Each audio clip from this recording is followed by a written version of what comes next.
Hello दोस्तों, स्वागत है आप सबका प्रीमिक्स का 124th सेशन में। और यहाँ पर आज है PRIs पे बात करेंगे, पंचायती राज इंस्टीट्यूशंस पर।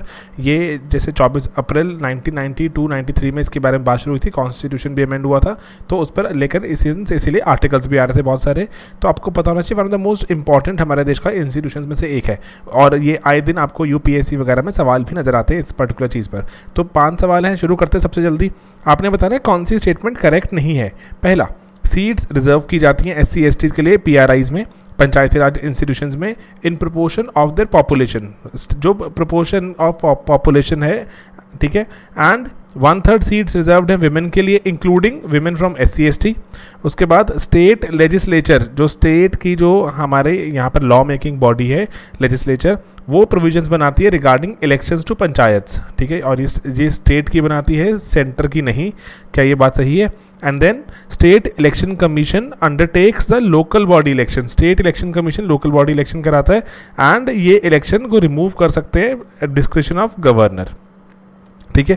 तो आपने बताना है इसमें से कौन सी स्टेटमेंट करेक्ट नहीं है। तो आसान सवाल है, अगर आपने ये चैप्टर ढंग से पढ़ा हुआ है, और हमने अपने क्रैश कोर्स में भी बहुत इस पर जो स्ट्रेस दिया था, क्योंकि इसमें से क्वेश्चन नजर आते हैं, कुछ बेसिक सी प्रोविजन तो आपको हर वक्त ही याद होनी चाहिए। एंड करेक्ट आंसर इज, इसका आंसर D है, क्योंकि ये डिस्क्रिप्शन ऑफ गवर्नर पर रिमूवल नहीं होता। किस पे रिमूवल होता है? जज ऑफ अ हाई कोर्ट।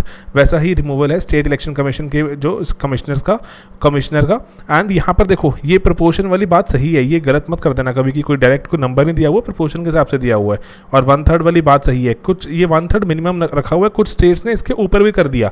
कुछ स्टेट्स को अपनी जो वहाँ पे दी गई थोड़ी छूट दी गई कि आप 1/3 तो करेंगे ही, उसके ऊपर भी कर सकते हैं। फॉर एग्जांपल बिहार, राजस्थान ने 50% तक वहाँ पे रिजर्वेशन दी है विमेन को जो PRIs में। एंड ये स्टेट लेजिस्लेचर को ही इजाज़त है कि इलेक्शन के रिगार्डिंग वो प्रोविजंस बना सकता है कैसे इलेक्शन करने हैं। जैसे आपने सुना होगा कि हरियाणा और राजस्थान ने कुछ पर्टिकुलर कंडीशंस रख दी हैं एजुकेशन एंड टॉयलेट वगैरह के हिसाब से, जो कि अगर आपको कॉन्टेस्ट करना है, अगर आपको पंचायती राज इलेक्शन कॉन्टेस्ट करना है, तो ये छोटी छोटी बातें आपको हेल्प करेंगी। ओके, अपना नेक्स्ट क्वेश्चन।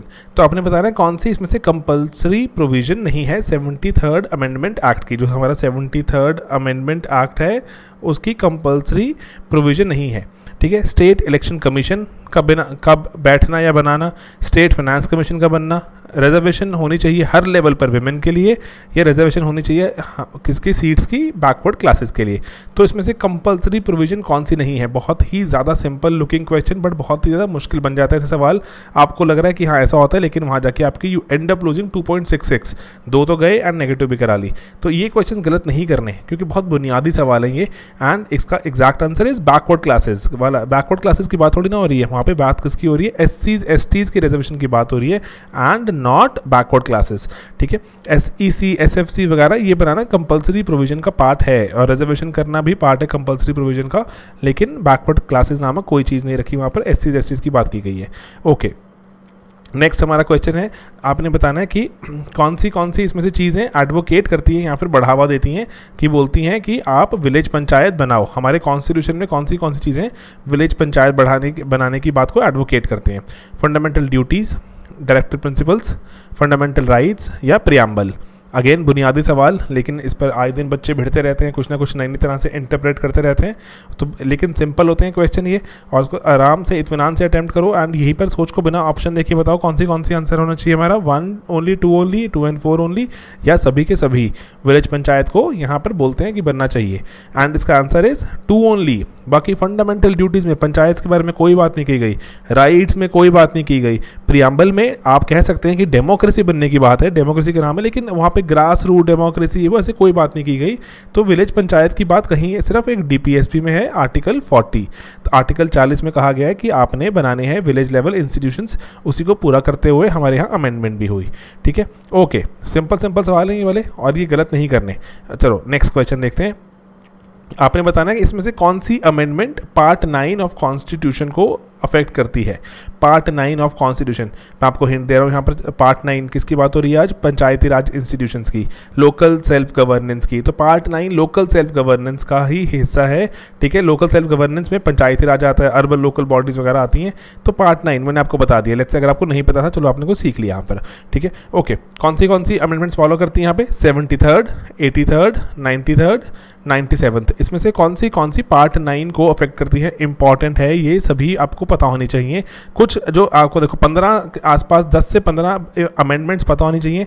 एग्जाम में रिपीटेडली पूछी जाती हैं। जो स्टेट लेवल एग्जाम में तो बहुत ज़्यादा बार पूछी जाती हैं, अपने यूपीएससी भी इसको पूछता रहता है। तो अब इसका आंसर क्या होगा? 1 only, 1 and 4 only, 1 to 4 only, या 1 to 3 ओनली, ठीक है। इसको अब यहाँ पे मार्क कीजिए, अपने दिमाग के घोड़े दौड़ाकर सोचिए, पहुँचिए कहाँ पर? इन रिकॉल करने पर, जिन जगहों पर रिकॉल्ड है वहाँ पर दिमाग को पहुँचाइए। एंड इसका correct answer is 1 to 4। 73rd amendment, आपको पता है लैंडमार्क जजमेंट, कॉन्स्टिट्यूशन अमेंड किया गया, पंचायती राज को कॉन्स्टिट्यूशनल स्टेटस दिलाया गया 9th में, है ना, पहला। एंड देन 83rd अमेंडमेंट, ये इसमें अब पर्टिकुलरली बहुत ही वैसे बेसिक सी अमेंडमेंट है कि अरुणाचल प्रदेश को लेकर है ये। और यहाँ पर अरुणाचल, इसमें देखो हमारी 73rd अमेंडमेंट में कहा गया था कि SCs STs को उनकी पॉपुलेशन के प्रोपोर्शन में हमें क्या देनी है? रिजर्वेशन देनी है। अरुणाचल में SCs STs थे ही नहीं, तो अकॉर्डिंगली वहाँ पर उसको बोला गया कि आप एग्जाम्प्ट हो। SCs को अगर नहीं है तो कोई बात नहीं, आप नहीं करोगे, एग्जाम्पशन दी गई।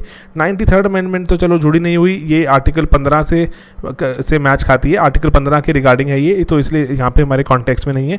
97th अगेन बहुत ही इंपॉर्टेंट, यहाँ पर सेक्शन 9 जो हमारा आर्टिकल में 9B ऐड किया गया।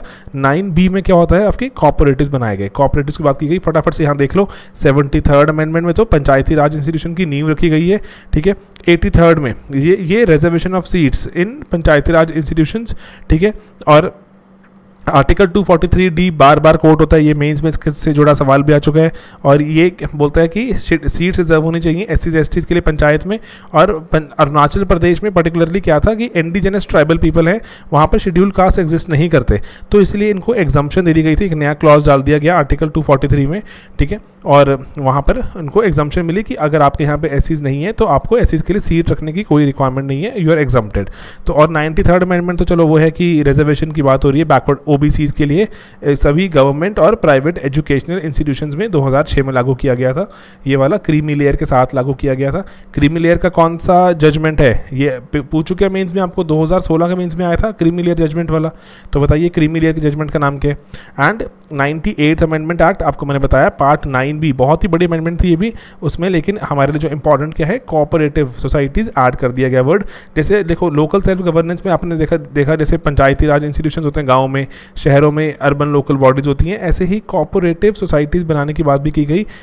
एक आपका राइट भी जुड़ गया, आपका आर्टिकल 19 में भी आपका राइट जुड़ गया था कोऑपरेटिव्स बनाने का आपका, ठीक है, एक हक था। एंड बाकी उसके रिलेटेड जो प्रोविजंस थी 9B में ऐड कर दी गई थी।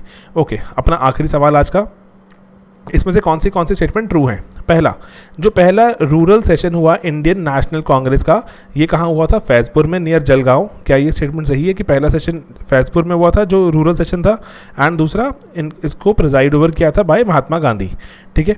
तो आपने बताना है कौन सी स्टेटमेंट्स यहाँ पर करेक्ट हैं। सोच सकते हैं, अगेन आपने हिस्ट्री भी आपको रिवाइज होना ज़रूरी है कि अभी जब बात हो ही रही है पंचायती राज की, तो आपको कमेटीज़ पता होनी चाहिए, Balwant Rai Mehta committee, Ashok Mehta committee etcetera, बहुत सारी चीज़ें आपको पता होनी चाहिए।